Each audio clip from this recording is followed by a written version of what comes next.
மூகம் கரோதி வாசாலம் பங்கும் லங்கயதே கிரிம் யத்கிருபா தமகம் வந்தே பரமானந்த மாதவம். ஸ்ரீமத் பகவத்கீதை 5வது அத்தியாயம் சந்நியாச யோகம்.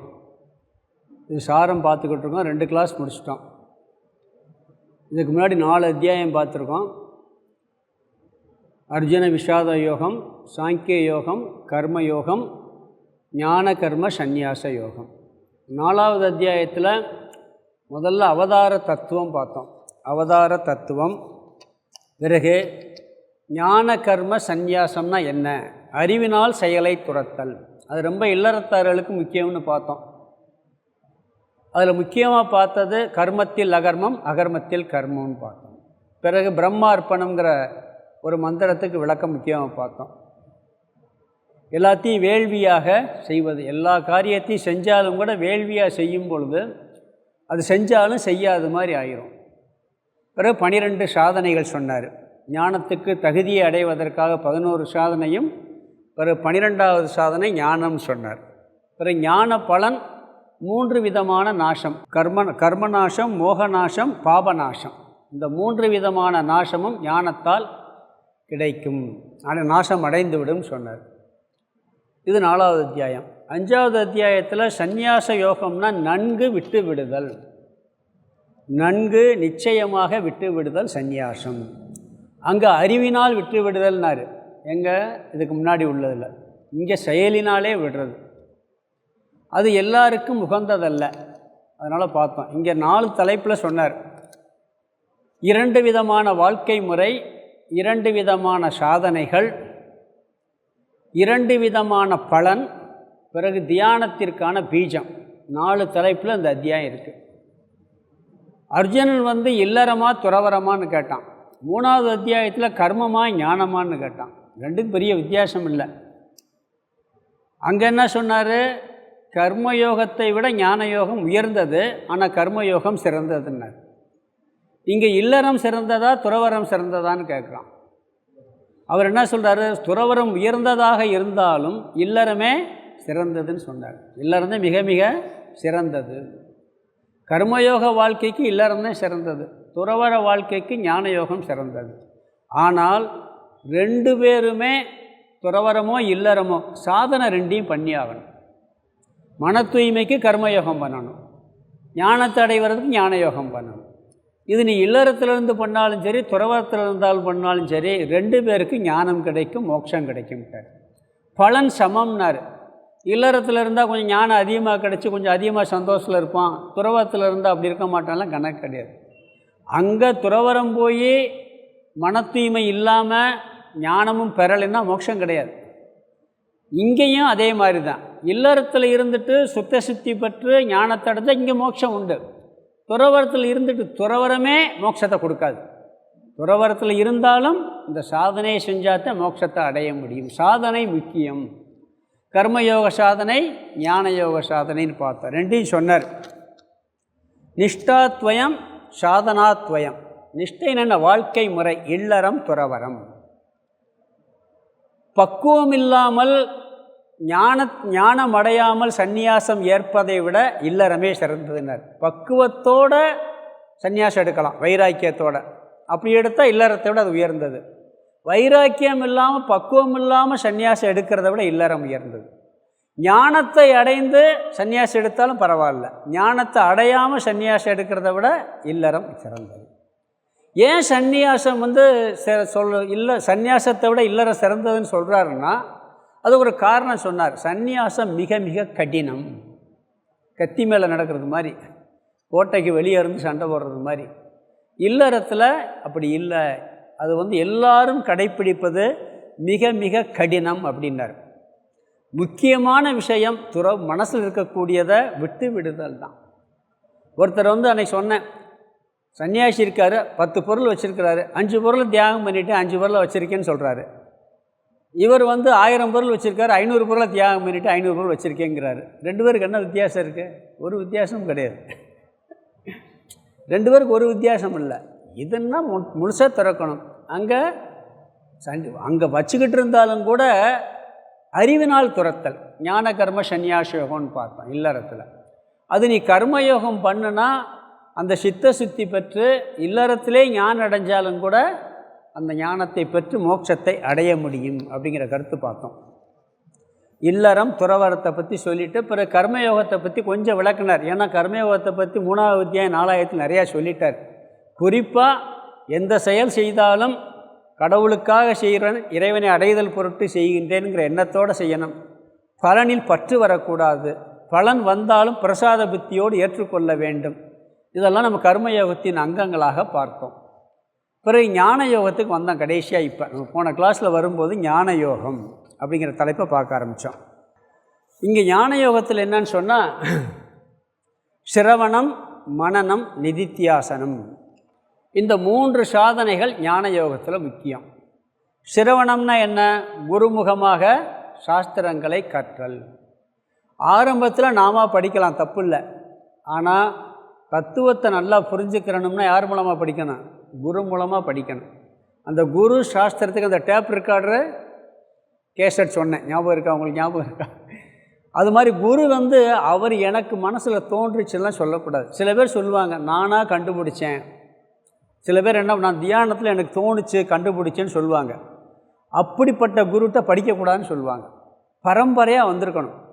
அவர் விளக்குவதற்காக பல உதாரணம் சொல்ல எல்லாம் சொல்லலாம்.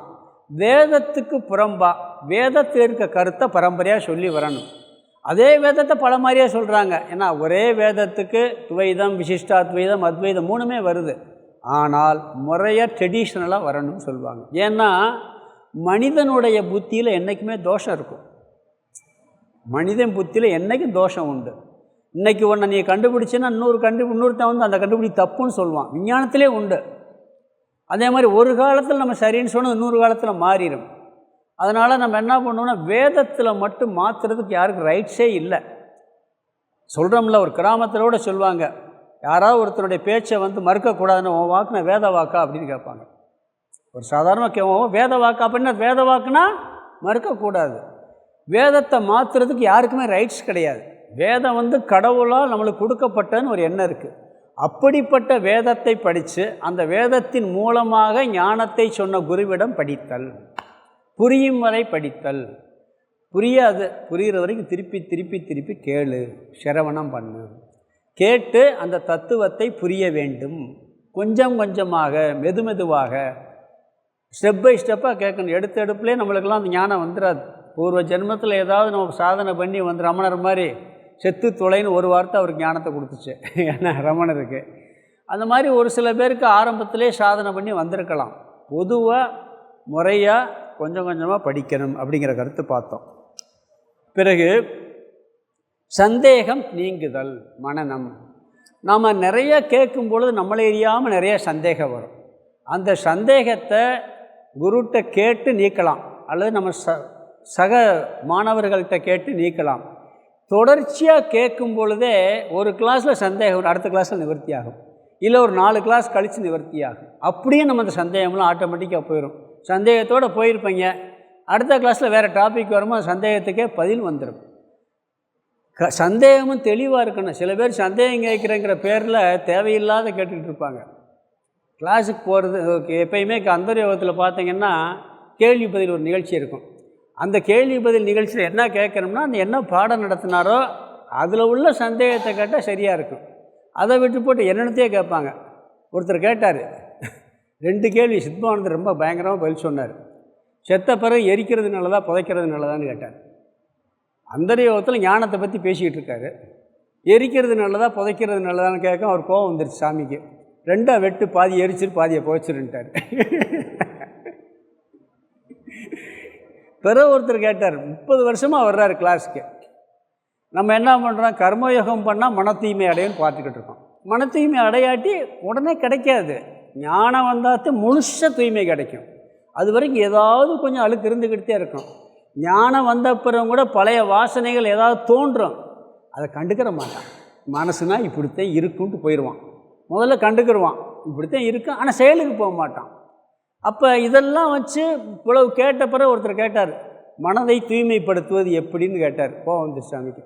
30 வருஷமாக கேட்குற, இன்னும் மனசை தூய்மைப்படுத்துகிற பற்றி கேட்டுக்கிட்டு இருக்கு. அவருக்கு வயசு 80.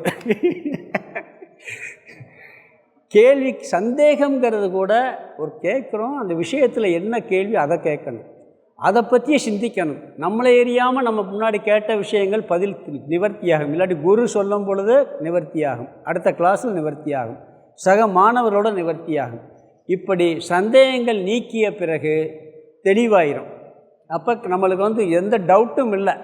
நான் பிரம்மஸ்வரூபம், நான் ஆத்மஸ்வரூபம், நானும் கடவுளும் ஒன்று. இதுதான் ஞானம். வேறு மதத்தில் வச்சுன்னா அடிதான் விழுகும். ஒருத்தர் கேட்டாங்களாம், வேற ஒரு மதத்தில் கடவுளை பற்றி என்ன நினைக்கிறேன்னு கேட்டாராம். என்ன புரிஞ்சுக்கிட்டேன்னு. நானும் அவர் ஒன்றுன்னு புரிஞ்சுக்கிட்டேன்னார். அந்த கருத்தை மாற்றி சொல்லுன்னு இருக்காங்க. அது உண்மைன்னு இருக்காரு. கையை வெட்டினாங்களாம். அப்பயும் சொன்னாராம், நானும் கடவுளும் ஒன்றுன்ட்டு. என்னென்ன பண்ணி பார்த்தேன், அவர் கொன்னே போட்டாங்களாம். நான் சொன்ன கருத்து தப்பு இல்லைன்னு அவர் பாட்டு போயிட்டாரான். ஆரம்பத்தில் கிடையாது. அதுக்கு நானும் கடவுள்னா கோயில் சாமி முறை கும்பிடாதுன்னு அர்த்தம் இல்லை. அவருக்கு ஆதார தத்துவம், உண்மையான தத்துவப்படி பார்த்தா கடவுள் நானும் ஒன்று தான். இதில் நிறைய பேர் என்ன பண்ணுறாங்க, ஞானத்தை அடைஞ்ச உடனே ஒரு தப்பான அபிப்பிராயம் வருது. எப்படின்னா, நானும் கடவுள் ஒன்றுனா கடவுளையும் கும்பிடணும் அப்படிங்கிற தப்பான அபிப்பிராயம் வருது.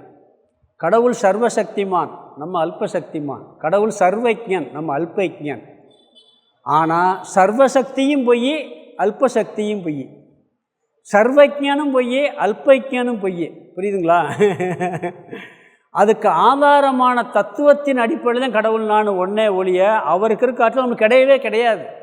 அவர் தெரிஞ்சது நமக்கு தெரியவே தெரியாது.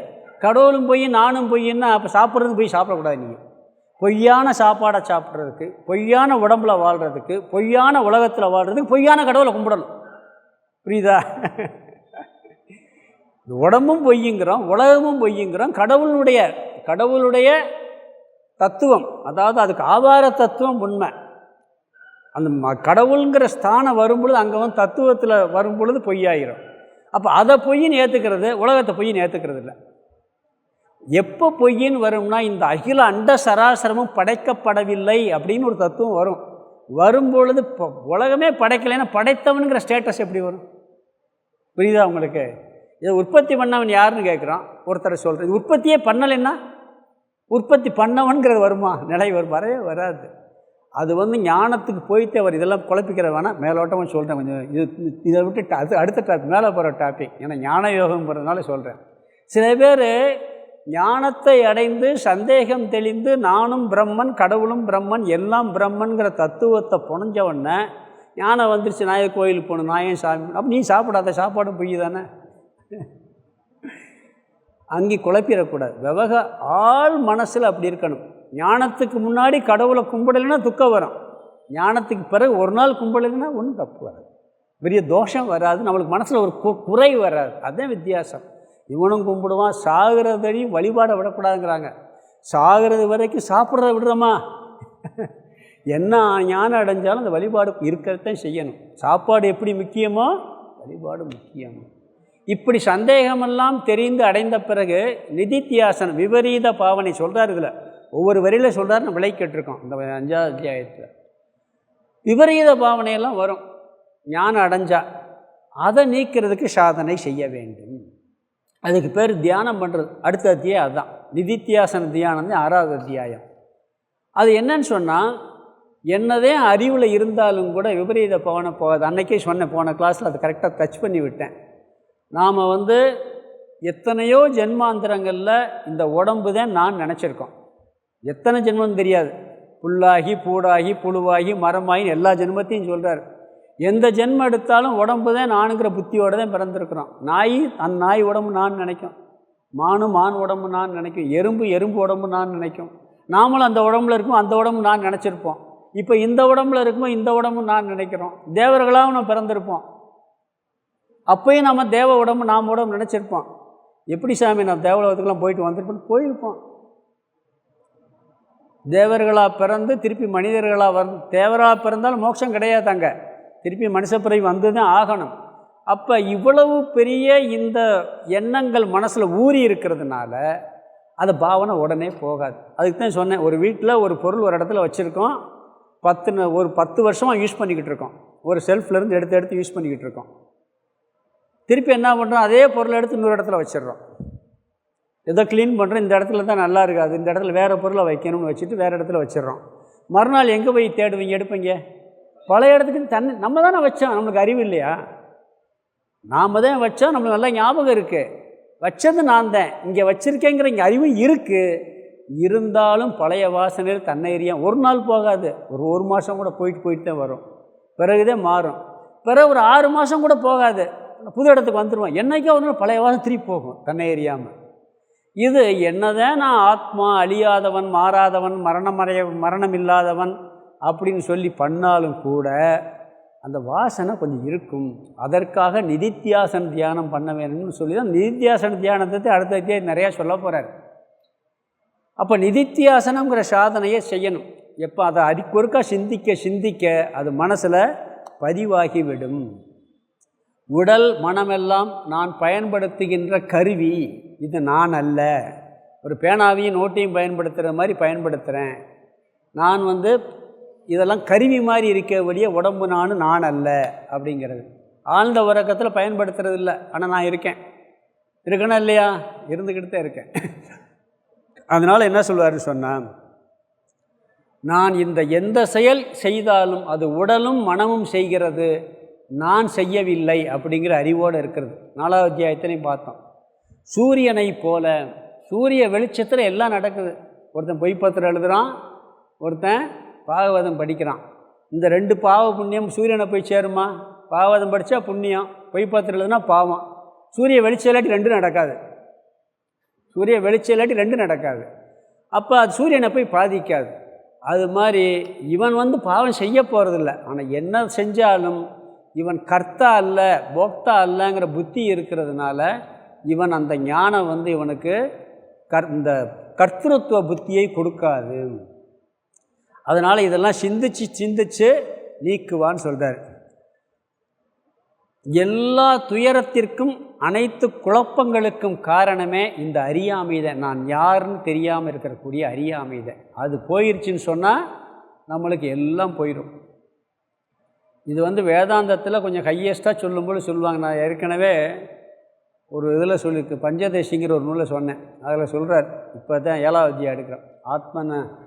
அதாவது ஆத்மானம் சேத் விஜானியாத்துன்னு வரும். நீ உன்னை அறிஞ்சிட்டேன்னு சொன்னால் உனக்கு எந்த துயரமுமே இல்லை. இதே ஞான யோகத்தில் முக்கியமான கருத்து என்னன்னு சொன்னால், நம்மளை தெரிஞ்சுக்கிட்டால் எந்த துயரமும் இல்லை. இதுக்கு சினிமா பாடல் ஒன்று இருக்குது, கைவியல் நவநீத பாடல் ஒன்று இருக்குது. சினிமா பாடல் என்ன? உன்னை எறிந்தால் உலகத்தில் போராடலாம், உயர்ந்தாலும் தாழ்ந்தாலும் தலை வணங்காமல் நீ வாழலாம். கைவியல் நவநீத பாட்டு இருக்கு, உன்னை நீ அறிவாயாகில் உனக்கொரு கேடும் இல்லைன்னு சொல்லி. உன்னை நீ அறிவாயாகில் உனக்கொரு கேடும் இல்லை. அதை அறிஞ்சாச்சுன்னா எல்லாம் இதுலேயும் வரப்போகுது. நான் திருக்குறள் சொல்கிறேன். திருக்குறள் அருமையாக சொல்லியிருக்கார் திருவள்ளுவர் இந்த கருத்தை. அப்போ இந்த ஞானந்தான் துயரத்திலிருந்து நம்மளை விடுபடும். பிறப்பென்னும் பேதமை நீங்க சிறப்பென்னும் செம்பொருள் காண்பதறிவுங்கிற பிறவிகளுக்கு காரணமான அறியாமை நீங்குவதே இந்த மெய்ஞானம், மெய் உணர்வு. அந்த ஞானத்தை பெற்று சந்தேகம் தெளிந்து அதிலிருந்து அதை நிலை பெற்று அதிலிருந்து நாம் விடுபட வேண்டும். 2 சாதனை, கர்மயோகம், ஞானயோகம். கர்மயோகம் தகுதியை கொடுக்கும், ஞானயோகம் மோட்சத்தை கொடுக்கும். சித்த சுத்தியை பெறுவதற்கு கர்மயோகம், மோட்சத்தை அடைந்து ஜீவன் முக்தி விதேக முக்தி அடைவதற்கு ஞானயோகம். இந்த 2 சாதனைகள். பக்தி யோகம், ராஜயோகம்லாம் சொல்லி எல்லாம் இதுக்குள்ளே அடங்கிடும். எல்லாம் கர்மயோகத்துக்குள்ளே அடங்கிடும். எல்லா யோகம் அதுக்குள்ளே அடங்கிடும். அதனால் எல்லா விஷயத்தையும் நாம் 2 சாதனை செஞ்சு ஞானத்தை பெற்று ஞானத்தை அடைய வேண்டும். இப்படி ஞானத்தை அடைஞ்சால் என்ன பலன் அப்படின்னு 2 சொல்கிறார். முக்தி துவயம்னு பேர். முக்தின்னு என்ன? விடுதலைன்னு அர்த்தம். எதிலிருந்து விடுதலை? இந்த உலகத்தில் வாழும் பொழுதே துயரத்திலிருந்து விடுதலை ஜீவன் முக்தி. முக்தினா விடுதலைன்னு அர்த்தம். எதிலிருந்து விடுதலை அடிக்கிறது? இந்த உலகத்தில் வாழும் பொழுதே, ஜீவனோடு இருக்கும் பொழுதே அனைத்து துயரங்களிலிருந்தும் விடுதலை அடைந்து அதுக்கு பேர் ஜீவன் முக்தி. இறந்த பிறகு பிறவியிலிருந்து விடுதலை அடைந்தால் அது விதேக முக்தி, அடுத்து பிறக்காமல் இருக்கிறது. இந்த 2 முக்தி இருக்குது. ஞானம் அடைஞ்சால் அந்த 2 பலன் கிடைக்கும் அப்படிங்கிறாங்க. ஜீவன் முக்தி நம்ம சமுதாயத்தில் ஒரு தவறான கருத்து இருக்குது, ஜீவசமாதி அப்படின்னு சொல்லுவாங்க. அங்கே ஜீவசமாதி இருக்கா? ஜீவசமாதின்னு என்ன நினைக்கிறாங்க தெரியுமா? உயிரோடு உள்ளே வச்சு மூடிடுறதுன்னு நினைக்கிறாங்க. ஒரு சாமியார் உயிரோடு உள்ளே தியானம் பண்ணிக்கிட்டு இருப்பார், கல்கரை எடுத்து மூடிடுறது. அது ஜீவசமாதி இல்லை. அது சில பேர் சித்தியில் பண்ணியிருந்திருக்கலாம். ஜீவன் முக்தின்னு சொன்னால் இந்த ஜீவனோடு வாழும் பொழுதே நிறைவோடு திருப்தியோடு ஆனந்தத்தோடு இருக்கிறது. வெளி சூழ்நிலையினால் பாதிக்கப்படாமல், வெளியே என்ன சூழ்நிலை இருந்தாலும் வெளிப்படையாக மேலோட்டமாக சில துயரம் தெரியலாம், ஆள் மனசில் துயரம் இல்லாமல் வெளியே வந்து சும்மா கோவப்படலாம், இருக்கலாம், விவகாரத்துக்காக சில காரியங்கள் பண்ணலாம். ஒரு துக்க வீட்டில் போய் அழுகாமல் இருந்தால் எப்படி இருக்கும்? நான் ஞானி, நான் சிரிச்சேன்னு அடிச்சு போடுவாங்க அங்கேயும். அங்கே போய் ஆனால் ஆள் மனசில் துக்கம் இருக்கக்கூடாது, அவ்வளோதான். நம்மளுக்கு ஒரு அன்புனால அழுகலாம், தப்பு கிடையாது. இப்படி ஆள் மனசில் ஒரு அமைதி, நிறைவு, வெளியே எப்படிப்பட்ட மாற்றம் ஏற்பட்டாலும் அப்படி வாழ்ந்தால் அதுக்கு பேர் ஜீவன் முக்தி. தனியாக இருக்கிறது கடினம். இவன் தனியாக எங்கே வேணாலும் இருப்பான். என்ன சொல்கிறார்? 9 வாயில்களை உடைய இந்த உடம்பில், இந்த வீட்டில் இந்திரிய விஷயங்கள் எதுவும் இல்லாமல் ஆனந்தமாக இருப்பான். ஓட்டை வீடு 9 வாசல் ஒரு பாட்டு இருக்கு. இது ஓட்டை வீடு 9 வாசல். நம்மளுக்கு உடம்பு நான் நினச்சிக்கிட்டு நம்ம வீட்டில் குடியிருக்கோம், இன்னொரு வீட்டில் செங்கல் சுண்ணாம்பெல்லாம் வச்சு கட்டின வீட்டில் நம்ம குடியிருக்கோம். ஞானி எப்படி இருப்பான்னா, நான் ஆத்மான்னு நினச்சிக்கிட்டு இந்த ஸ்தூல உடம்பு இருக்கு பார்த்து இதை வீடாக நினச்சிக்கிட்டு இருப்பான். அப்போ இந்த வீட்டுக்குள்ளே அவன் தனியாக இருந்துக்கிடுவான். வெளி விஷயங்கள் இல்லாமையே கூட அவனால் தனியாக ஆனந்தமாக நிறைவோடு இருக்க முடியும். மலம் சோறும் 9 வாயிற்குடிலைங்கிறார் அவர் திருவாசகத்தில். அப்படி இந்த 9 வாசலை உடைய வீட்டில் தனியாக அவனால் விஷய சுகம் இல்லாமல் இருக்க முடியும். இந்த உடம்பும் பஞ்சபூதத்தில் வந்தது, மனசும் பஞ்சபூதம். இந்த பஞ்சபூதத்தில் வந்தது பஞ்சபூதத்தில் கலந்துரும். அதை கண்கூட பார்க்குறோமா இல்லையா? அதனால் அதுக்கு வர்ற கஷ்டங்கள்னால கவலைப்பட மாட்டேன்னு இருப்பானா. உடம்பு எதுலேருந்து வருது? சாப்பிட்ற சாப்பாடு என்ன? 5 பூதம் தான். நீர், நெருப்பு, காற்று எல்லாம் கலந்து தான் உணவில் இருக்குது. திருப்பி செத்த பிறகு என்ன ஆகுது? அதில் தான் கலந்துருது. இது எல்லாருக்கும் தெரியுமா தெரியாதா?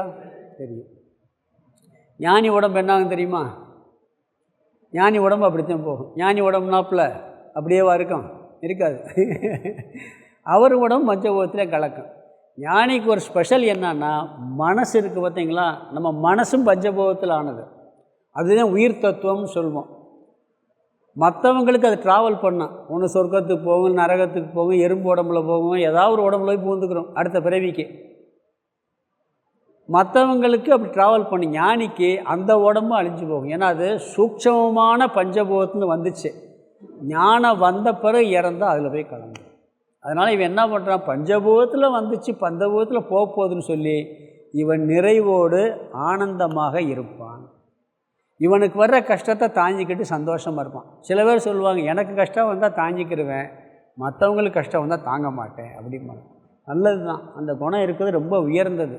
மேலோட்டமாக அவங்களுக்காக கஷ்டப்படுற மாதிரி இருப்பான், அதை நிவர்த்தி பண்ண முயற்சி பண்ணுவான். அதுக்காகவும் கவலைப்பட மாட்டான். ஏன்னா வேறு வழி இல்லை. அவன் எப்பொழுதுமே நிறைவாக இருப்பான். இன்பத்தில் துள்ளாத, துன்பத்தில் துவளாத மனதுடன் இந்த உலகத்தில் வாழும் பொழுதே இருப்பது ஜீவன் முக்தி. ஒரு பழைய சினிமா, அந்த சித்தின்னு ஒரு சினிமாவில் ஒரு சீரியலில் ஒரு வார்த்தை வரும், இதுவும் கடந்து போகும்னு சொல்லி. அது ஒரு முனிவர் சொன்ன வார்த்தை, இதுவும் கடந்து போகும்.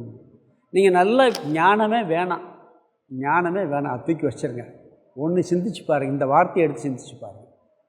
இது வரைக்கும் நம்ம வாழ்க்கையில் எவ்வளோ கஷ்டம் வந்திருக்கு நல்லா யோசிச்சு பாருங்கள்.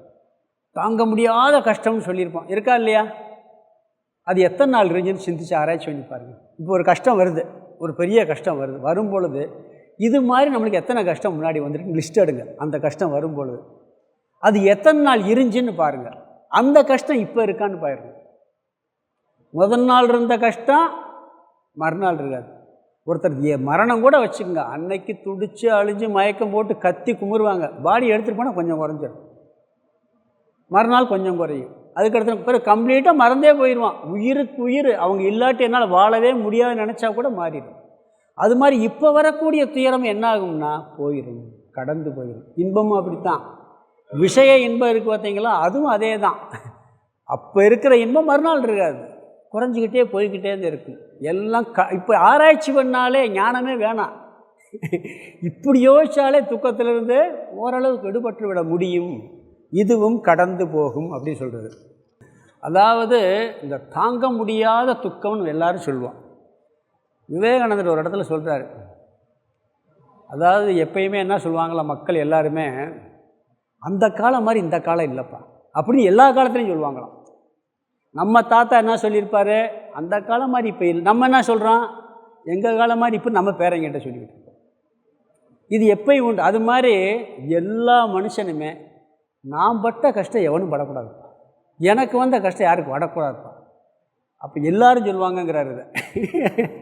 அப்போ எல்லோரும் கஷ்டம் வந்திருக்கா இல்லையா? எல்லோரும் கஷ்டம் வந்திருக்கு. நம்ம என்ன நினச்சிக்கிட்டு இருக்கோம், நம்மளுக்கு மட்டும்தான் கஷ்டம் வந்திருக்கு நினச்சிக்கிட்டு இருக்கோம். கிடையாது. உலகத்தில் அது இந்திரனாக இருந்தால் கூட வரத்தையும் செய்யுது, அசுரர்களால் வரத்தையும் செய்யுது, வந்து தான் போகுது. இன்னொரு விஷயம், தாங்க முடியாத கஷ்டங்கிறது யாருக்குமே கிடையாது. ஏன்னு சொன்னால் பகவான் நம்மளுக்கு ஒரு சிஸ்டத்தை படைச்சிருக்கார் இந்த உடம்புலையும் மனசுலையும்.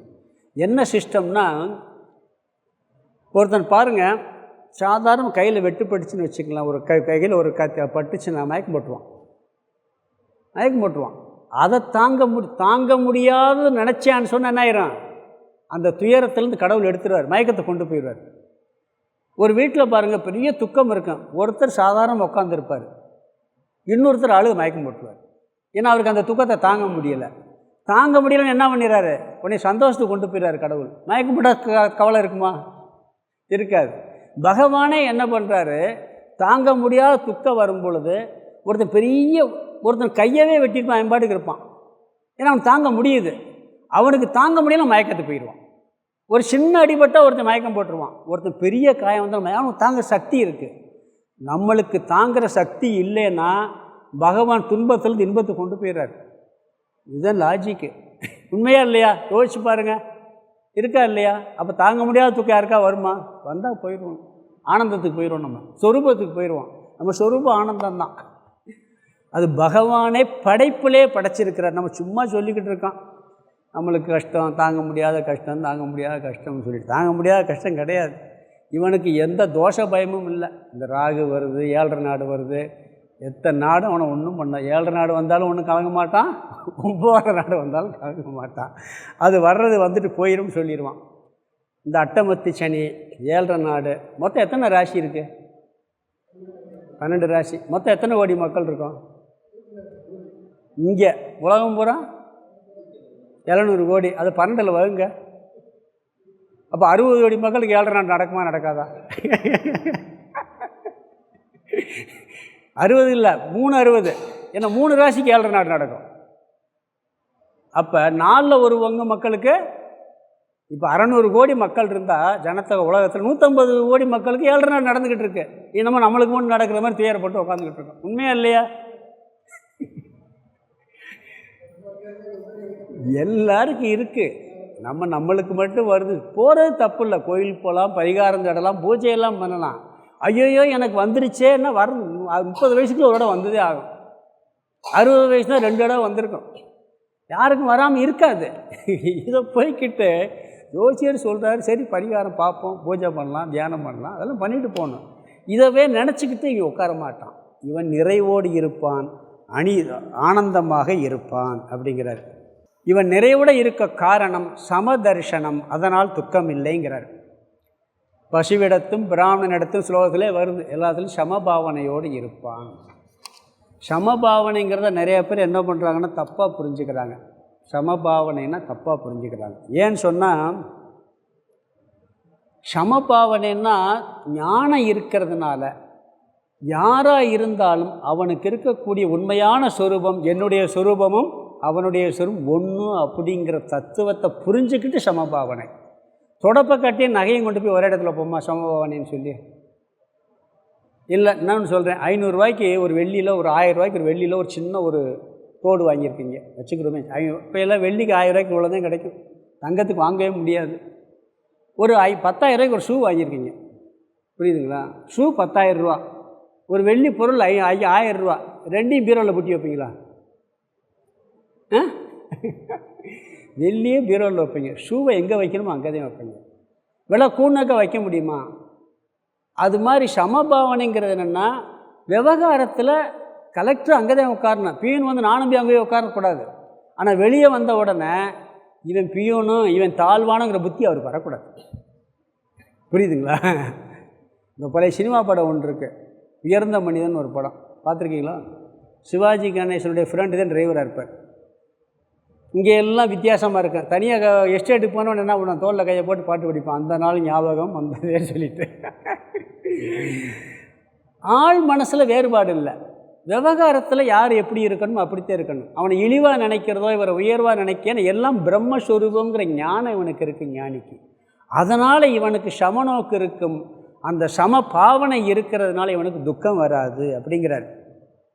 அதிஷ்டானத்தில் சமநோக்கு, நாமரூபத்தில் சமநோக்கு இல்லை.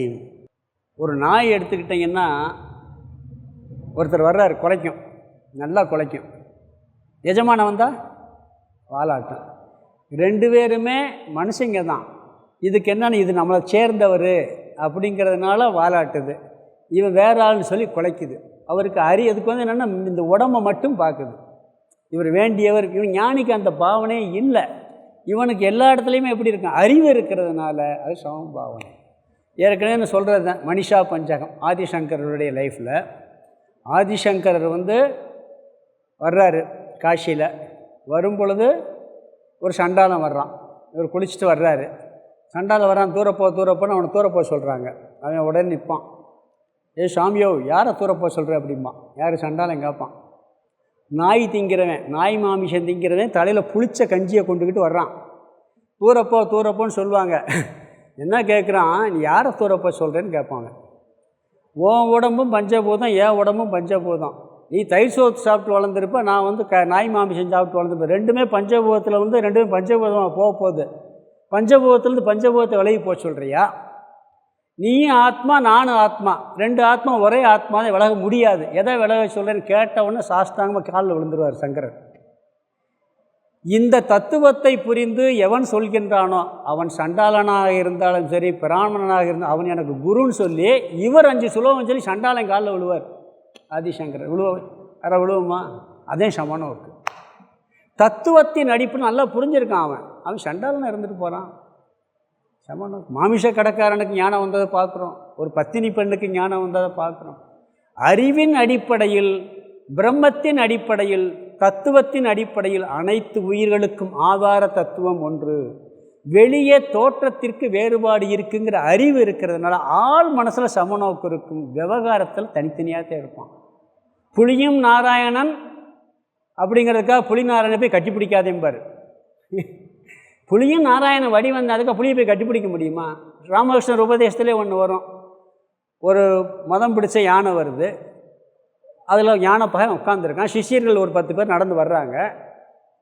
யானைப்பா என்ன சொல்கிறான், யானைக்கு மதம் பிடிச்சிருச்சு, அதை அடக்க முயற்சி பண்ணிட்டு ஓடுங்கிறான். எல்லாம் பிரம்மன், இந்த யானையும் பிரம்மன் அப்படின்னு யார் ஒரு சிஷியை மட்டும் நிற்கிறான். எல்லாம் யானை என்ன பண்ணுது, தூக்கி எரிஞ்சு விட்டுருது, மயக்கம் போட்டுறான். மயக்கம் போட்ட பிறகு எல்லாம் தூக்கிட்டு போய் தண்ணியை தெளிக்கிறாங்க. தெளித்த உடனே ஏன்பா இப்படி ஆச்சு, ஏன் அப்படின்னு கேட்கும், உங்கள் உபதேசத்தால் தான் புரிவேங்கிறான். என்ன சொல்கிறான், நீங்கள் எல்லாத்தையும் பிரம்மனாக பார்க்க சொன்னீங்க, நான் யானையும் பிரம்மனாக பார்த்தேன், தூக்கி எரிஞ்சிருச்சுன்னு சொல்கிறான். உடனே அவர் சொல்கிறார், யானை பாகனை ஏன் பிரம்மனாக பார்க்கலைங்கிறார். அவன் தான் தூரப்போன்னு சொன்னார்ல, அறவுரை ஞானம்.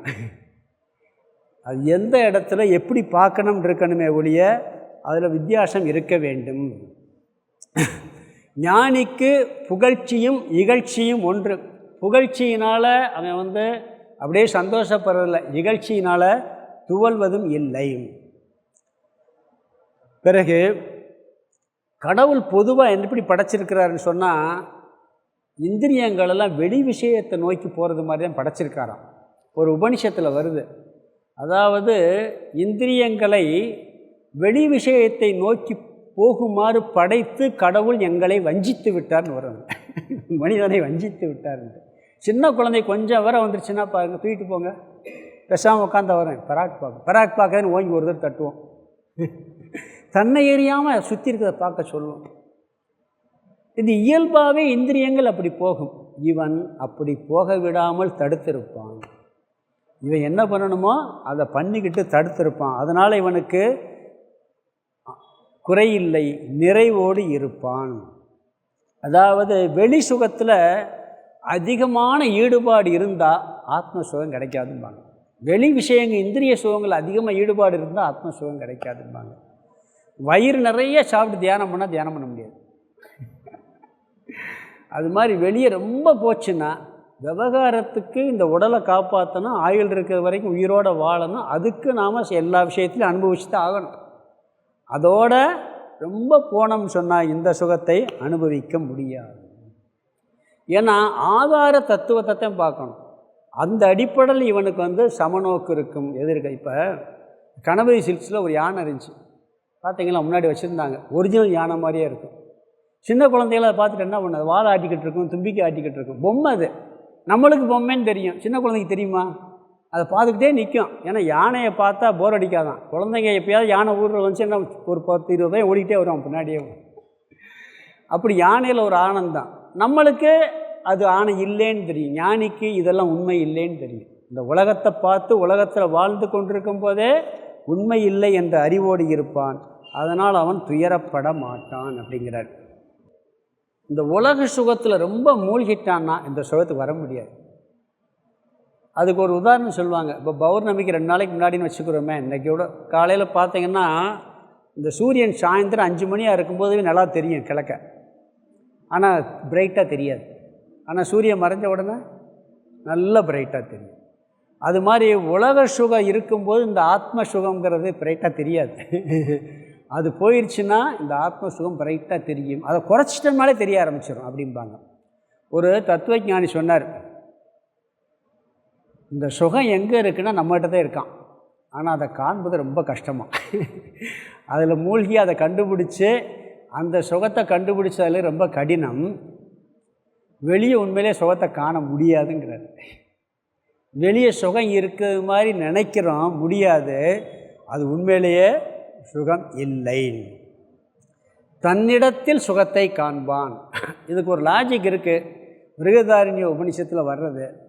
இருந்தாலும் சொல்கிறேன், ஏன்னா தன்னிடத்தில் சுகத்தை இவன் காண்பான்னு சொன்னால் எப்படின்னா, சுகம் ஆனந்தம் நம்மளுடைய சொரூபம் சாஸ்திரம் சொல்லுது. ஆனந்தம் யாருடைய சொரூபம்? நம்மளுடைய உண்மையான சொரூபம் நம்ம சுகம். நம்மளுடைய சொரூபமே ஆனந்தம் தானே. அதுக்கு ஒரு உதாரணம் சொல்லுவாங்க. பொதுவாக தூக்கம் இருக்குது பார்த்தீங்களா, ஆழ்ந்த உறக்கத்தில் எதாவது அனுபவிக்கிறீங்களா? எந்த பொருளாக அனுபவிக்கிறீங்களா? ஏசியில் படுத்திருந்தாலும் மெத்தையில் படுத்திருந்தாலும் கூட படுத்திருக்க தெரிஞ்சுன்னா தூங்கியிருக்க மாட்டேன், தூங்கலேன்னு அர்த்தம். நான் ஏசியில் படுத்திருக்கேன் மெத்தையில் படுத்திருக்கேன்னு தெரிஞ்சிச்சுன்னா தூங்கலை. தூங்கினப்புறம் எங்கே படுத்திருக்கேன்னு தெரியக்கூடாது. அப்போ எந்த ஒரு சுகத்தையும் இந்திரியங்கள் அனுபவிக்கவில்லை. ஆனால் எந்திரிச்சேன்னு சொன்னேன், ஆனந்தமாக தூங்கினேன், நிம்மதியாக தூங்கினேன். அப்பா சொல்கிறோமா இல்லையா? ஒரு பொருளும் இல்லாமல், ஒரு வஸ்துவும் இல்லாமல் தண்ணில் தான் தூக்கத்தில் நம்ம ஆனந்தமாக இருக்கோம். அந்த ஆனந்தம் எங்கேருந்து வந்துச்சு? நம்ம சொரூபம். அது சொரூபத்தில் இப்போ கடவுள் நம்மளை எல்லா மனிதர்களையுமே கொஞ்ச நேரம் உன் சொரூபத்தை போய் சந்தோஷத்தை அனுபவிச்சு விட்டுருக்காரு. அவன் ஏழையாக இருக்கட்டும் பணக்க தூங்கித்தான் ஆகணும், எறும்பு தூங்கித்தான் ஆகணும். அப்போ நம்மளுடைய ஆனந்த சொரூபத்துக்கு கடவுள் போயிட்டு நம்மளை கெடுக்கிறார். ஒரு சுக வெளி விஷயம் இல்லாமல் ஆனந்தமாக இருக்க முடியும். காரணம் நம்மளுடைய சொரூபம். என்னுடைய பப்ளிகேஷனில் ஒரு கவிஞர் தங்கியிருப்பார். நைட்டு பூரா இந்த கிளாஸு நம்மளுடைய சொரூபமே ஆனந்தம் தான், தூக்கத்தில் ஆனந்தப்பூர் சாமி கிளாஸ் கேட்டு வந்தோம். அவர் காலையில் 9 மணி வரைக்கும் தூங்குவார். நைட்டு பூரா பாட்டு எழுதுவார், சினிமா பாடல் எழுதுறவர். நான் காலையில் கொஞ்சம் எழுப்புவேன். ஆனந்தமாக இருக்கிறது, ஆனந்தத்தில் கடவுளுடைய சொரூபத்தில் போய் இருக்கிறது உங்களுக்கு பிடிக்கலையாம்பார். ஏன்னா தூக்கத்தில் சொரூபத்துக்கு போகிறோம். இன்னொரு லாஜிக் இருக்குது, இது இருந்தாலும் கூட சொல்கிறேன். நம்மள்கிட்ட ஆனந்தம் இருக்குங்கிறதுக்கு அங்கே சொல்வார், ஆத்மனஸ்து காமாய பிரியம் பகுதின்னு ஒரு மந்திர வார்த்தை இருக்குது. எங்கே ஆனந்தம் இருக்கோ அங்கே தான் பிரியம் இருக்குது. உண்மையா இல்லையா? இப்போ நம்ம ஒரு கார் வாங்குகிறோம், 1 கோடி ரூபாய்க்கு கூட கார் வாங்குகிறோம். அதில் போனால் சுகமாக இருக்குன்னு சொல்லி அதில் பிரியம், அது ஆனந்தம் இருக்குது, அதனால் பிரியம் வந்துச்சு. இந்த கார் எனக்கு லேசாக ஒரு கோடு விழுந்துருச்சுன்னு வச்சுங்க, காட்டில் கோடு விழுந்த மாதிரி தூக்கம் வந்துடும் அந்த புது காரில். ஏன்னா அது வந்து எனக்கு ஆனந்தம் கொடுக்குதுங்கிறதுனால அதை பிரிய வச்சதுனால நமக்கு கஷ்டமாக இருக்குது. அதில் இல்லைன்னா அந்த ஆனந்தத்தை கொடுத்து நல்லா போய்கிட்டு இருக்கோம். எப்போ பார்த்தாலும் ரிப்பேர் ஆகிடுது. மெக்கானிக் பார்த்து ஒன்றும் பண்ண முடியாதுங்கிறான். எனக்கு இது பிரியமானது அப்படின்னு வச்சுக்கிட்டா இருப்போம். ஆனந்தத்தை கொடுக்கலைன்னா தூக்கி போட்டுருவோம். வீட்டிலே கூட வச்சுக்கோங்க. நம்மளுக்கு ஒருத்தர்னால சந்தோஷம் இருந்தால் அவர்கிட்ட பிரியமாக இருக்கும். அவங்களால ரொம்ப கஷ்டமாக இருந்தால் பிரியம் இருக்குமா? அப்போ பிரியம் எங்கே வருது? எங்கே ஆனந்தம் நம்மளுக்கு கிடைக்குதோ அங்கே தான் பிரியம் வருது. இது உண்மையா இல்லையா? இந்த லாஜிக் உண்மையா இல்லையா? எந்த பொருளில் பிரியம் இருக்கோ, ஆனந்தம் இருக்கோ, அந்த பொருள் நமக்கு பிரிய வரும். எங்கே ஆனந்தம் இருக்கோ அங்கே தான் பிரிய வரும். அதனால தூக்கத்தை விரும்பி போகிறோம். ஏன்னா அங்கே ஆனந்தம் இருக்குது. எங்கே ஆனந்தம் இருக்கோ அங்கே நம்மளுடைய பிரியம் இருக்குது. அப்போ பிரியம் இருக்கிறதுல ஆனந்தம் இருக்குது. நீங்கள் பாருங்கள், எல்லாத்துலேயும் பிரியம் வரும் போகும். நம்மகிட்ட இருக்க பிரியம் நம்மளுக்கு என்னைக்கு போனதே கிடையாது. நாம் போய் செத்து போக நினைப்போமா? யார் போனாலும் விட்டுருவோம். நம்மகிட்ட இருக்க பிரியம் ஒரு நிமிஷம் கூட நம்மளை விட்டு போனது கிடையாது. குழந்தைகிட்ட இருக்க பிரியம் ஒரு நேரம் இருக்கும், ஒரு நேரம் போயிடும். கணவன் இருக்க பிரியம் ஒரு நேரம் இருக்கும். அவர் சண்டை போட்டான்னு வச்சுக்கோங்க, இந்த மனுஷன் போய் வீட்டை விட்டு முதல் போய் தொலையட்டும்போம், யாராக இருந்தாலும். ஆனால் நான் போயிட்டு எனக்கு உடம்பே கஷ்டம் கொடுத்தா கூட சாகக்கூடாதுன்னு நினைப்போம். அப்போ என்கிட்ட இருக்க பிரியம் எப்பயும் போகிறதில்ல.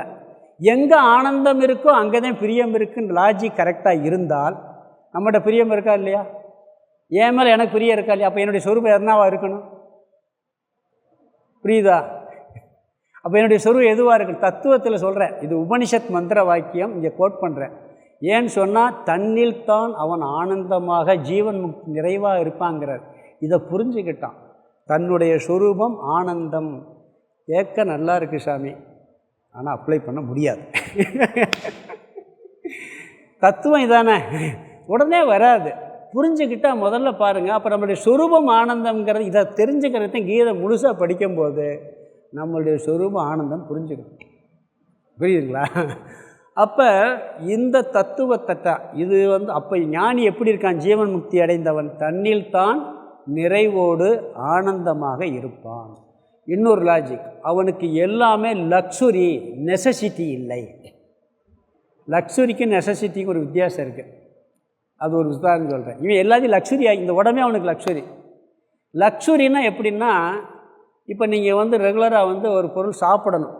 சாப்பாடு சாப்பிட்றது கட்டாயமாக இல்லையா? உயிர் வாழ முடியாது. பசிச்சா சாப்பிட்டாகணும்.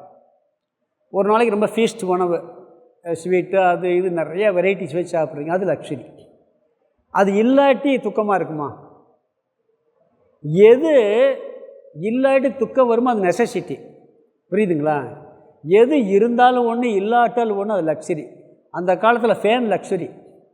சின்ன வயசில் நம்ம ஒரு 50-60 வருஷத்துக்கு முன்னாடி ஃபேன் லக்ஸுரி. ஏசியெல்லாம் அது லக்ஸுரி லக்ஸுரி லக்ஸுரி. ஃபேன் வச்சுருந்தா அது ஆடம்பரம். இன்றைக்கி ஃபேன் என்னாச்சு? நெசசிட்டி ஆயிடுச்சு. ஃபேன் இல்லாட்டி இருக்குமா? அன்றைக்கி ஃபேன் இல்லாமல் வாழ்ந்தோம். அப்போ ஃபேன் இல்லாமல் வாழ முடியுதுன்னா அது ஃபேன் லக்ஸுரி ஆகும். ஃபேன் இருந்தால் தான் நெசசிட்டி ஆகிடும். இப்போ ஏசி வந்து இப்போ என்னாச்சு? லக்ஸுரியாக இருந்து நெசசிட்டி ஆயிடுச்சு. டிவிங்கிறது லக்ஸுரியாக இருந்துச்சு, இன்றைக்கி டிவி நெசசிட்டி ஆயிடுச்சு. லக்ஸுரின்னா எப்படின்னா, அது இருந்தாலும் ஒன்று, இல்லாட்டாலும் ஒன்று. நெசசிட்டின்னா கட்டாயம் வேணும். அவனுக்கு இந்த உடம்புலேருந்து உலகத்தில் எல்லா பொருளும் லக்ஸுரியாக. புரியுதா? ரெண்டுக்கு வித்தியாசம் புரியுதா? லக்ஸுரி என்ன அர்த்தம்? அது இருந்தால் சந்தோஷம், இல்லாட்டி துக்கம் கிடையாது. நான் போகிறோம், ஒரு இடத்துக்கு போகிறோம், ஏசி இப்போ காரில் போகிறோம். ஒரு கார் வச்சுருக்கோம், நெசசிட்டி. 4 கார் இருந்தால் லக்ஸுரி. அப்போ இந்த ஒரு கார் இல்லை, இப்போ 3 கார் இல்லாட்டாலும் சங்கடப்பட மாட்டான். சரி, 1ஆவது இருக்கே, போயிட்டு வரும்னு நினைப்பான். புரியுதா உங்களுக்கு? அப்போ எது வந்து இருந்தால் கட்டாயம் தேவையோ அது நெசசிட்டி. இவனுக்கு உலகத்தில் எந்த பொருளுமே நெசசிட்டியாக இருக்காது. இந்த உடம்புலேருந்து சாப்பாடு கூட இல்லை, பசிக்கு தாங்கிக்கிற என்ன பண்ணுறது? இருந்தால் சாப்பிடுவான், இல்லாட்டி போகுது. உடம்பு போனால் போயிட்டு போகுது. இந்த உடம்புலே அனித்தியங்க அப்படிங்கிற அளவுக்கு வந்துடுவான். அதாவது சாமிகிட்ட ஒரு தடவை கேட்டேன், கோயம்புத்தூரில் சாமி இருக்கும்போது ஒரு சந்தேகம். ஞானத்தை அடைஞ்சால் கூட, ஒருவன் ஞானத்தை அடைந்தால் கூட அவனுக்கு உடம்பு ரீதியாக கஷ்டம் வருது. ஒரு இடத்துல சாப்பாடே கிடைக்கல, இல்லை உடம்பு சௌரியம் இல்லை, பார்த்துக்கிறதுக்கு ஆள் இல்லை. ஏதோ காட்டில் இருக்க சன்னியாசின்னு வச்சுங்களேன், ஒரு வீட்டில் இருக்க ஆசிரமத்தில் இருந்தால் சிஷியர்கள் இருப்பாங்க, பார்த்துக்கிடுவாங்க. காட்டில் போய் இருக்கான், நல்ல ஞானம் அடைஞ்சிட்டான். திடீர்னு கை கால் வரல வச்சுக்கிடுவோமே, ஒன்றுமே உடம்புக்கு முடியல, சாப்பாடும் கிடைக்கல. அப்போ அவனுக்கு துக்கம் இருக்குமா? துக்கம் இருக்காதா? புரியுதுங்களா? அவனுக்கு கஷ்டம் இருக்கும். ஆனால் என்ன பண்ணுவான்னா, இனிமேல் நம்ம உயிர் வாழக்கூடாதுன்ட்டு சாப்பாடு எடுத்துக்கிறாம செத்து போயிடுவோம். நீ தேவையில்லை, இருந்தன்னா போனேன்ன அப்படின்ட்டு உணவே எடுத்துக்கிறாம இறந்து போயிடுவான். அதனால் அவனுக்கு ஆள் மனசில் துக்கம் வராதுன்னாரு. சாமி அதே கண்டிஷன் நான் கேட்ட மறுநாள் வந்துட்டார். நம்ம சாமியை நான் 10 நாள் கூட இருந்து ஆஸ்பத்திரியில் அதே கண்டிஷன். அதில் எனக்கு ஒரு பெரிய பாக்கியம் கிடச்சி. என்னன்னாங்கன்னா, அது வரைக்கும் எனக்கு இந்த கர்மயோகத்தை பற்றி பேசினா புரியும், பக்தியை பற்றி பேசினா புரியும், தத்துவத்தை பேசினா தூங்கிடுவேன். நான் கிளாஸில் நல்லா தூங்கியிருக்கேன், நீங்கள்லாம் கவலைப்படாதீங்க தூக்கம் வருதுன்ட்டு. தத்துவம் பேசினா தூக்கம் தான் வரும். ஏன்னா ஆத்மான்னு ஒன்றும் புரியாது ஆரம்ப காலத்தில். பெருசாக நானும் இல்லறத்துலேருந்து போயிருக்கோம், எல்லாம் இருக்கும்போது அப்போ என்னென்னா ஒரு பெரிய தபஸும் கிடையாது. ஆனால் அவருக்கு அந்த 10 நாள் ஆஸ்பத்திரியில் ஒரு குழந்தையை பார்க்குற மாதிரி ஒரு பாக்கியம் எனக்கு கடவுள் கொடுத்தாரு. அதுக்கு பிறகு அவர் கிளாஸ் கேட்குறேன், திரை விலகினது மாதிரி விலகுது. அதுக்கு பிறகு எல்லாம் ரொம்ப படிக்க ஆரம்பித்தேன், உபநிஷதெல்லாம் படிக்க ஆரம்பித்தேன். இந்த பணிந்தும் கேட்டும் பணிவிடை செய்தும் இந்த ஞானத்தை பெறுவாயன்றிருக்கு பார்த்தீங்களா, அதனுடைய. அப்போ சொன்னேன், உடம்பு முடியாங்கிறது கடவுள் எனக்கு புண்ணியம் கொடுக்குறதுக்காக அவங்களுக்கு உடம்பு முடியாமல் போச்சுன்னு கடவுள் ஆக்கிட்டாருன்னு சொல்லி. ஏன்னா அந்த ஒரு பாக்கியம் கிடச்சது. அப்போ இது எதுக்கு சொல்கிறேன்னா, அப்படி. ஆனால் அவர் அப்போது சொன்னார் ஒரு வார்த்தை, அதை சொல்கிறதுக்கே வந்து இங்கே டாபிக் மாறிட்டேன். அப்போ இன்னொரு, இப்போ ஒரு சாமி சமாதி ஆகிட்டார், சர்வாத்மானந்தன். அவர் அப்போ வந்து ஒரு மில்லில் வேலை பார்த்துக்கிட்டு இருந்தார். இப்போ ஒரு சன்னியாசி, அவர் சமாதி ஆகிட்டார். அவர் கூட வந்து இருக்கும்போது சாமிக்கு இந்த உடல் ரீதியாக கஷ்டம் இருக்குது, அப்படியே ஒரு மாதிரியாக இருக்குது, தூக்கம் வரல, ஒரு மாதிரி அவஸ்தைப்படுறாரு. அப்போ அவர் என்ன சொன்னார், சாமி நீங்கள் ஆத்மஸ்வரூபத்திலே இருங்கன்னார். யார்? அந்த சாமி சொன்னார் சாமிகிட்ட. சாமி நிமிந்தார், இப்படி உடம்பு முடியல, ரொம்ப அவஸ்தைப்பட்டுக்கிட்டு இருக்கார். நான் எப்பொழுதும் ஆத்மஸ்வரூபமாக இருக்கேன், இப்போ ஆத்மாவாக இருக்கேன் அப்படின்னு பைத்தியக்காரர் மாதிரி உளறிக்கிட்டு இருக்காரு. புத்தியே தடுமாற்றம் இருக்குது. ஏன்னா வந்து ஒரு இன்ஜெக்ஷன் போட்டு ஒரு மாதிரி ஆயிடுச்சு, மாறி மாறி பேச குழப்புறாரு. இதை கேட்ட உடனே சொல்கிறாரு, நான் எப்பொழுதும் ஆத்மஸ்வரூபம், இப்போயும் ஆத்மஸ்வரூபத்தில் இருக்கேன் அப்படின்னாரு பாரு. எனக்கு இவர் நடிக்கிறாரா உடம்புக்கு முடியாத மாதிரி அப்படின்னு எனக்கு எண்ணம் வந்துருச்சு. ஏன்னா அந்த விஷயத்தை மட்டும் அவ்வளோ ஆழமாக ஸ்ட்ராங்காக சொல்கிறார். அங்கே ஞான நிஷ்டையர். அப்படி இவன் ஜீவன் முக்தி அடையவன் எப்படி இருப்பானா, அந்த மாதிரி ஒரு ஆனந்த சொரூபமாக இருப்பான். எல்லாம் இவனுக்கு வந்து எப்படின்னா லக்ஸுரி, நெசசிட்டி இல்லை. அப்போ ஏசியெல்லாம் பயன்படுத்தக்கூடாதா? அதாவது விவகாரத்துக்கு தேவை. ஒரு பெரிய மடாதிபதி ஒரு சாமி வந்தார், நான் ஏசியில் ரிசர்வேஷன் கோச்சிலே வெயில் காலம், மே மாதம் ட்ரெயினில் தலைவர் சாமி வர்றார். நான் கேட்டேன், கூட போய் கேட்கும்போது, ஏன் சாமி இதில் ஏசியில் போயிருக்கலாம்லன்னு கேட்டேன். அவர் இது பொதுமக்கள் பணம் இல்லையா அப்படின்னு சொன்னார்.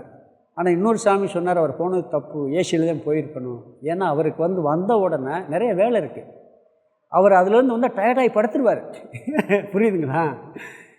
இது லக்ஸரிக்காக இல்லை, ஒர்க்குக்காக. இப்போ பார்லிமெண்ட் பூரா ஏசி போட்டிருக்கேன், நல்ல புத்தி சிந்திக்கணுங்கிறதுக்காக பண்ணியிருக்கேன். ஆனால் இல்லைன்னா துக்கப்பட்டு அது நெசசிட்டி ஆகிடும், லக்ஸுரி ஆகிடும், நெசசிட்டி ஆகிடும். துக்கம் இல்லைன்னா அது லக்ஸுரின்னு பேர். புரியுதுங்களா?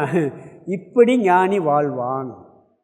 வேறு என்ன சொல்கிறாருன்னு சொன்னால், இவன் காமக்ரோதங்களை மரணத்துக்கு முன்பே நீக்கியிருப்பான், ஆசைகள், கோபம், விருப்பு வெறுப்பை நீக்கியவனாக இருப்பான் அப்படிங்கிறார். ராவணன் அதை நீக்காதனாலதான் துக்கம். பிறகு இந்த ஞானத்திற்கு தடைகள் வருங்கிறார். எப்படி தடை வரும்னா, மனசு வந்து அது நிற்காது, விபரீதமான பாவனையெல்லாம் வரும். அதெல்லாம் நிதித்தியாசம் பண்ணிட்டு நீக்கணும். சில நேரங்கள் என்ன பண்ணுவார்னா, இந்த பிராரப்தம் இருக்கே, இந்த நம்ம பெற்ற ஞானத்தை அசைச்சு பார்க்கணும். கடவுளே என்ன பண்ணுவார், அதை அசைச்சு பார்ப்பார். கொஞ்சம் கஷ்டத்தை கொடுத்தா தாங்குறானான்னு பார்ப்பார். அதாவது நல்லவர்களுக்கு சோதனை வரும், கைவிட மாட்டான்னு சொல்லுவாங்க ஒரு பழக்கம். அது மாதிரி கஷ்டத்தை கொடுத்து அதில் அசைகிறானான்னு பார்ப்பாராம். இவன் அசையாமல் இருந்துட்டான்னா புகழை கொடுப்பாராம், புகழில் விழுந்துருவானான்.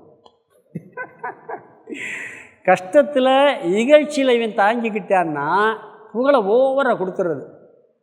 எல்லோரும் பாருங்கள், எதுக்கு ஒருத்தன் வந்து பணத்துக்கு அடிமையாக மாட்டான், புகழுக்கு அடிமையாயிடும்.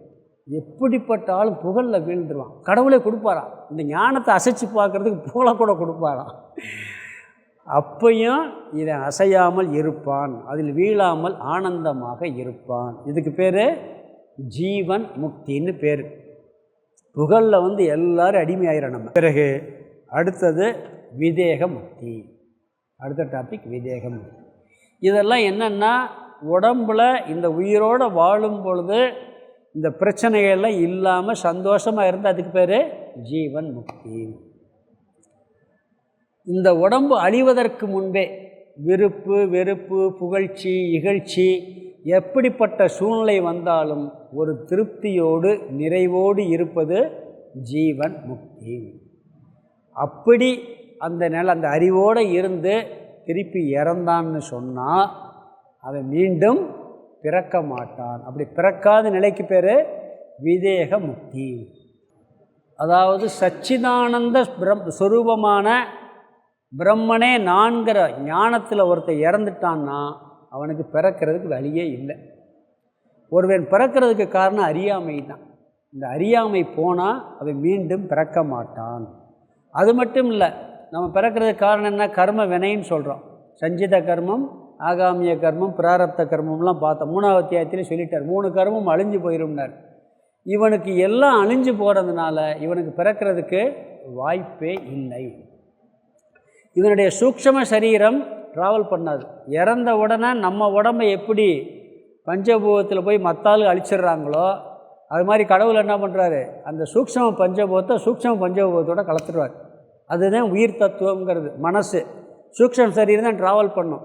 அதை கொண்டு போய் என்ன பண்ணிடுவார், நம்ம சொந்தக்காரங்களாம் சேர்த்து நம்ம உடம்பை பஞ்சபூதத்தில் கலக்கிடுவாங்க. கடவுள் நம்ம சூக்ஷ்ம பஞ்சபூத சரீரத்தை சூக்ஷ்ம பஞ்சபூதத்தில் அவர் கலக்கி விட்டுருவார். அதனால் அவன் மீண்டும் பிறக்க மாட்டான். அவனுக்கு பாபமும் இல்லை புண்ணியமும் இல்லை.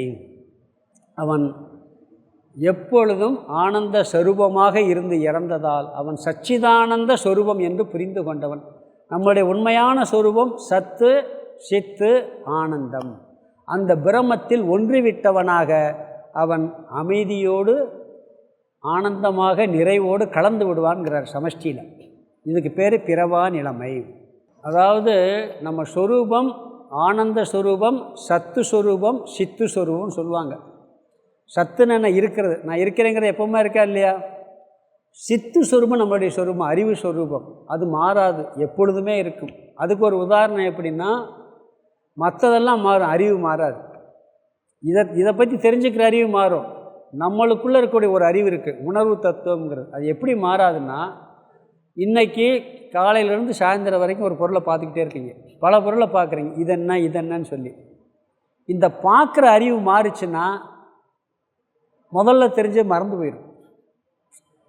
ஒரு அறிவு, ஒரே அறிவு எல்லாத்தையும் பார்க்குறதுனால தான் இது. இப்போ காலையில் இதை பார்த்தேன், மத்தியானம் அதை தெரிஞ்சுக்கிட்டு இதை தெரிஞ்சுக்கிட்டேன், அதை தெரிஞ்சுக்கிட்டு அறியும் அறிவு அது ஒரே மாதிரி தான் இருக்கும். சரி, தூக்கத்தில் இந்த அறிவு இருக்கான தூக்கத்தில் போய் இல்லாமல் இருக்குது. ஆனால் தூங்கின உடனே கனவு வருது, அந்த கனவு ஒரு அறிவு பார்க்குது. விழிச்சப்புறம் என்ன சொல்லுது, கனவுல இதெல்லாம் பார்த்தேங்குது. தூக்கத்தில் எதுவுமே இல்லை, ஒன்றுமே தெரியாமல் இருந்தேன்னு ஒரு அறிவு சொல்லுது. இந்த அறிவு மாறாமல் சித்துன்னு பேர், இதுக்கு பேர். இது சித்து நம்மளுடைய சொரூபம். நான் இருக்கிறேங்கிறது என்னைக்காவது போயிருக்கா? நான் இருக்கிறேங்கிற உணர்வு நான் தூக்கத்தில் ஒன்றும் அறியாமல் இருந்தேன், கனவு கண்டு கொண்டு இருந்தேன், விழிப்பு நிலையில் இதையெல்லாம் பார்த்து கொண்டு இருந்தேனுங்கிறது சத்து. அந்த இருந்தேன்கிற உணர்வது சித்து. அது ஆனந்தமாக இருக்கிறதே வெளியே தெரியறதில்லை. அது தூக்கத்தில் மட்டும் கடவுள் காட்டிட்டு விட்டுறாரு. அப்பப்போ இந்த மின்னல் போல் அப்பப்போ வந்துட்டு போகுது விழிப்பு நிலையில். ஆனால் தூக்கத்தில் நிறைவாக அந்த ஆனந்தம் இருக்குது. இந்த சுரூபத்தை உணர்ந்து விட்டான். அதனால் என்ன சொல்கிறாருன்னு சொன்னால், திருக்குறளில் ஒரு அதிகாரம் இருக்குது, மெய்யுணர்தல்ங்கிற அதிகாரத்தில் ஜீவன் முக்திக்கு 2 அழகான குறள் சொல்கிறார். இருள் நீங்கி இன்பம் பயக்கும் மருள் நீங்கி மாசரு காட்சியவருக்குங்கிறார். அறியாமை நீங்கி தெளிந்தவருக்கு, ஞானம் பெற்றவருக்கு அவர் கண்ட உண்மை இன்பத்தை தரும். இது சிரவணம். நம்ம கேட்டு இதெல்லாம் பொய், இதுதான் உண்மை நம்ம தெரிஞ்சுக்கிட்டோம், நம்மளுக்கு இன்பம் கிடைக்குன்னு வள்ளுவர் சொல்கிறார். இந்த உலகத்தில் வாழும் பொழுதே இன்பம் கிடைக்கும், கொஞ்சம் சந்தோஷம் வந்துடும் சிரவணத்தில். இருள் நீங்கி இன்பம் பயக்கும் மருள் நீங்கி மாசரு காட்சியவருக்கு. அடுத்து ஒரு குறள் சொல்கிறாரு, ஐயத்தின் நீங்கி தெளிந்தவருக்கு வையத்தின் வானம் நனிய துடைத்து. சந்தேகங்கள்லாம் விடுபட்டு தெளிவு பெற்றவருக்கு இந்த பூமியை விட சொர்க்கலோகமே அருகில் இருக்குங்கிறார். அந்தளவுக்கு ஆனந்தம் கிடைக்குங்கிறார். இது மனநம், சந்தேகம்லாம் நீங்கிறது. அப்போ அதை விட கொஞ்சம் தெளிவாயிட்டான், கொஞ்சம் ஆனந்தம் நிறையா கிடைக்குது. பிறகு நிஷ்டை, நிதித்தியாசனம், அதுக்கு ஒரு குரல் சொல்கிறார். காமம், வெகுளி, மயக்கம் இவை மூன்றும் நாமம் கெடக்கெடும் நோய்ங்கிறார். ஆசை, அதாவது விருப்பு வெறுப்பு அறியாமை என்னும் இருள் பண்புகளை ஒழித்து விட்டால் எல்லா துன்பங்களும் அழிந்துவிடும். எந்த துன்பம் இருக்காதுன்ட்டார். முதல்ல இன்பத்தடையுமா, சொர்க்கத்தடை இன்பத்தடையுமா, டோட்டல் துன்பம் ஓடிடும். அழகாக இது வாழும் பொழுதே கிடைக்கிற இன்பத்துக்கு சொல்லி, இது ஜீவன் முக்திக்கு. இறந்த பிறகு விதேக முக்தி, அது சொல்கிறார்.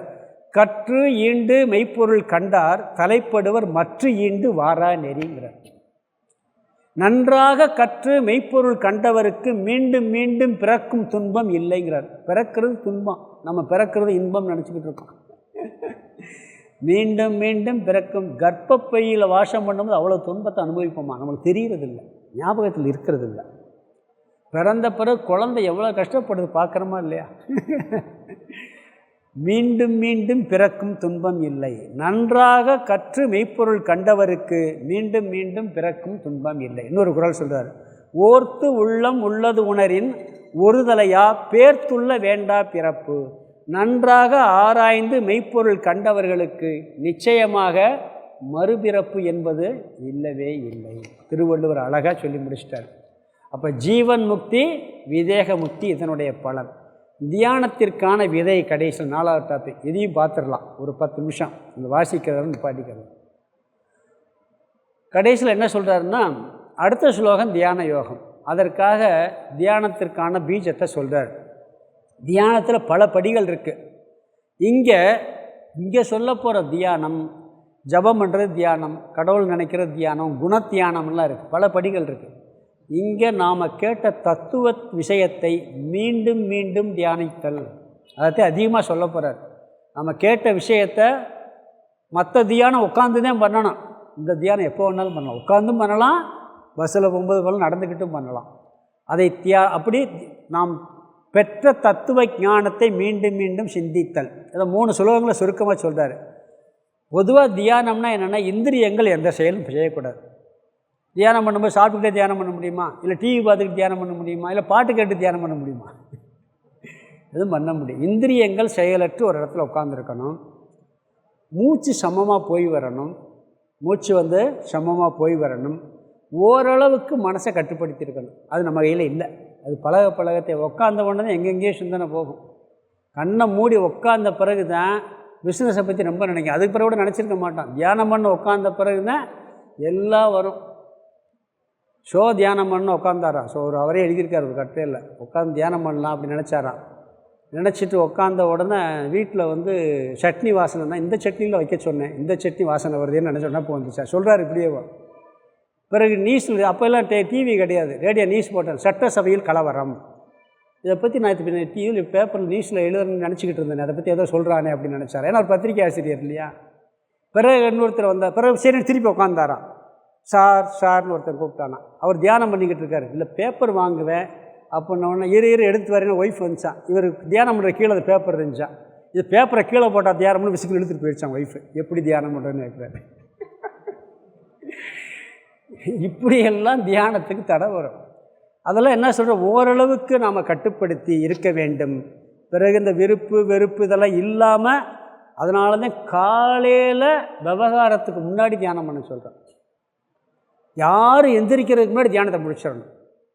நீங்கள் மற்றவங்க எந்திரிச்ச பிறகு தியானம் பண்ணிங்கன்னா ஒரு நாளும் ஆரம்பத்தில் சக்ஸஸே ஆகாது.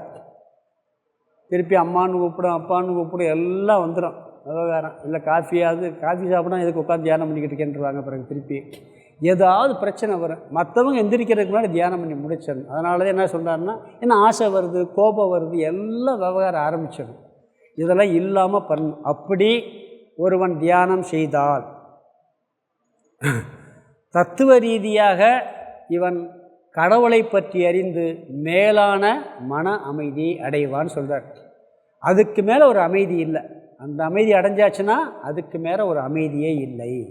இதை அடைந்து விடுகின்றான்.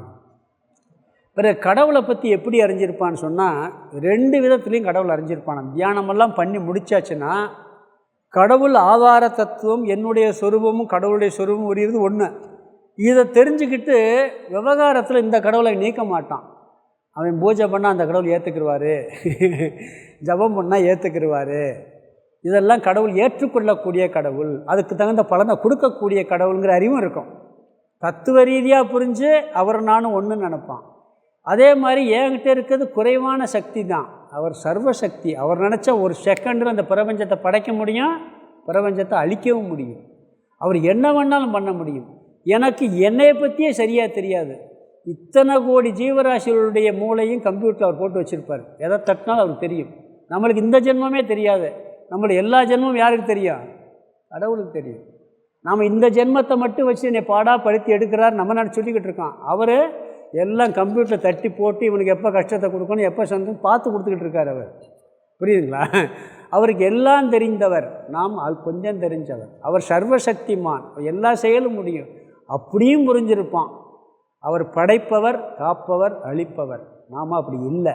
அதே நேரத்தில் அவருக்கு ஆதாரமான தத்துவமும் எனக்கு ஆதாரமான தத்துவம் ஒன்றுங்கிற அறிவும் இருக்குமா. இப்படி இந்த தியானமெல்லாம் செஞ்சு வந்தால் 2 தத்துவத்தையும் அழகாக புரிந்து அவன் சச்சிதானந்த ஸ்வரூபத்தில் என்றும் நிலைத்து இருப்பான்னு சொல்கிறார். அப்போ இதில் என்ன பார்த்துருக்கோம்? 2 விதமான வாழ்க்கை. இதான் முடிவு. 4 விஷயம் பார்த்துருக்கோம். 2 விதமான வாழ்க்கை முறை. இல்லறம், துறவறம். இல்லறமா, துறவரமா? இல்லறமே நல்லறம். துறவரம் உயர்ந்ததாக இருந்தாலும் பெரும்பாலான மக்களுக்கு சரிப்பட்டு வராதுன்ட்டார். இல்லறத்தில் இருந்து நீ கர்மயோகத்தை செஞ்சு மனசை பக்குவப்படுத்தி ஞானத்தை அடையும்.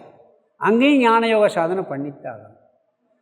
பிறகு சாதனைன்னு எடுத்துக்கிட்டச்சுன்னு சொன்னால் கர்மயோகம், ஞான யோகம். சாதாரணமாக வாழ்க்கை வாழும் பொழுது செயல்களை யோகமாக செய்ய வேண்டும். செய்து மனப்பக்குவம் அடைந்து பிறகு ஞான யோகத்துக்கு வரணும். ஞான யோகத்தில் சிரவணம், மனனம், நிதித்தியாசனம் சாதனையை பண்ணணும். அப்படி செஞ்சால் ஜீவன் முக்தி, விதேக முக்தி. உலகத்தில் வாழும் பொழுதும் ஆனந்தம், இறந்த பிறகு இரவா நிலை அடைகிறது. பிறகு இதெல்லாம் பண்ணணும்னு சொன்னால் இந்த ஞானத்தில் நிலை வரணும்னா தியானம் பண்ணணும். அடுத்த அத்தியாயம் தியான யோகம். அதனால் என்ன பண்ணுறாருன்னா அதுக்குண்டான விதையை சொல்லி எப்படி தியானம் பண்ணணும், என்ன பண்ணணும்னு சொல்கிறார். முக்கியமாக அதில் எல்லா தியானமும் இருக்கலாம், ஆனால் முக்கியமான தியானம் தத்துவத்தை தியானம் பண்ண சொல்ல போகிறாருங்க. ஆனால் தியானம் எப்படி பண்ணணும், அதுக்கு என்னென்ன சாதனைங்கிறத முறையாக சொல்வார். வெளியே செய்ய வேண்டிய சாதனை என்ன, உள்ளே செய்ய வேண்டிய சாதனை என்னன்னு சொல்லி ரொம்ப விரிவாக இந்த 6வது அத்தியாயத்தில் தியானத்தை பற்றி விளக்குறார். இந்த தியானத்தை பற்றி இந்த கீதையில் தான் ரொம்ப அழகாக விளக்கிருக்கு. மற்றதுலாம் வேறு மாதிரியாக இருக்கும், உபநிஷதங்கள்லாம் வருது. ஆனால் இந்த அளவுக்கு தியானத்தை பற்றி ஒரு தெளிவாக வேறு இதில் இல்லைன்னு சொல்லுவாங்க பொதுவாக. அவர் அழகாக ஒரு ட்ரெடிஷ்னலாக ஒரு முறையாக கொண்டு போய் சொல்கிறாரு. இதை நம்ம அடுத்த வகுப்பில் பார்க்கலாம். ஓம் பூர்ணமத பூர்ணமிதம் பூர்ணாத் பூர்ணமுதச்யதே பூர்ணஸ்ய பூர்ணமாதாய பூர்ணமேவாவசிஷ்யதே. ஓம் சாந்தி சாந்தி சாந்தி. ஹரி ஓம் ஆதிகுருநாத சுவாமிக்கு ஜெய்.